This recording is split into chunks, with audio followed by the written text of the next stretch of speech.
need someone who we understanding us. We need someone who we. So how do you expect the Senate to expunge cyber stalking when Eduwoko, who abuses the police, who uses the police to oppress people? Not me alone, a lot of people from his village. How would the Senate serve the interests of people when criminals have dominated the Nigerian Senate?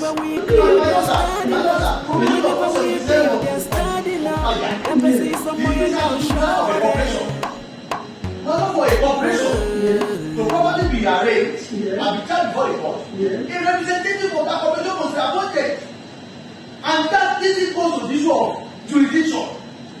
That the issue that the person to represent the corporation has to be appointed. Has to be appointed, sir. So this is a co-defendant. Okay. And there's no agency in criminal law, sir. This is standing a trial. Although he was served in the door here. He was in the door here. When he was served. When he was in the door, he should be already submitted to this court. So we are defending many cases in several courts that politicians, public office holders, who are afraid of questions of their character, they are using that law against the citizens. If you have a reputation, the court is there. What is very, very important about this law and about this kind of charge is that people without character, it's very easy for them to hide under the law. In a civil suit, if you say you have a reputation that has been defamed, you must prove it. You must prove it. And the defendant will come out with what you have done when you are in primary school, or the secondary school, or the university, to tell the court that what you don't have, you cannot protect. But under this law, they are using this law to oppress innocent citizens, to suppress the media, to suppress freedom of speech. And we must rise up against it. We must. That is the business we are doing in court. This court ruled that my cell phones be returned to me by DSS. My cell phones that they took from me when they raided my hotel and arrested me in 2019. There is a ruling of this court that they should be returned to me and I will be paid 2 million naira as damages. The DSS has not, that's the federal authority, because they are the police, has till today not honored the ruling of this court. As a matter of fact, I think these people should not be allowed to be coming before this federal court to violate the integrity of the court when they do not respect rulings of this court. This is a judgment by Justice Chikere. I mean, yes, before she retired. Yes, and I raised that before you in this court as part of my own evidence that I have no contact whatsoever, because my devices were seized, and the court of law, this federal high court, ruled that these devices be returned to me, because some of this evidence that they are asking for are also in these devices. Well, maybe why you will come for that Yes, I just wanted to take judicial notice of that. Reminded the judge that the DSS has refused to return my devices, 2 phones. I think it's an iPhone 13 and another phone that they took illegally from me when I was kidnapped in Lagos.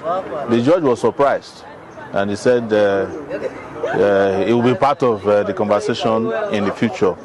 But what our lawyer has said about this is very important. You can imagine the role the media has been playing in recent days, revealing the looting of states by state governors, including my own state, Ondo State, where the governor has become an apparitional governor, only seen by spirits. But he has also spent 7.6 billion naira on contingency expenses. I don't know the meaning of that. You have Lagos State, where 2 billion was spent to buy perfume, and now they have adjusted the number to 2 million naira. Even 2 million naira is too much to buy deodorants for the whole of Lagos State. And you have Osun State, you have Abia State, where they spend almost 1 billion naira on meals, feeding alone, and only spend 25 million naira on education. What we are saying here is that nothing stopped the governors from also using cyber stalking to arrest all the candidates, all the journalists and commentators online who have been championing transparency across the country. That's exactly what it's all about, and this is the reason why we do this. We could have decided to do what other people do, which he requested. I mean, Ned Wokoda, we should come and plead with him to drop the charges. No, we are not going to plead with anybody.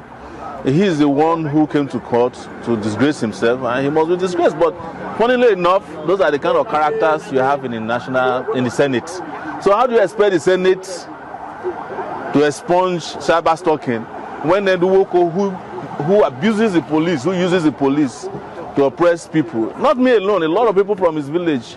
How would the Senate serve the interests of people when criminals have dominated the Nigerian Senate?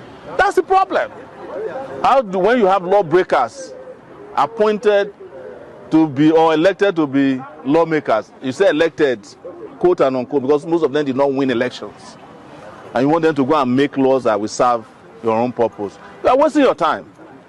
So that is the reason why we are pushing this in court as lawfully as possible.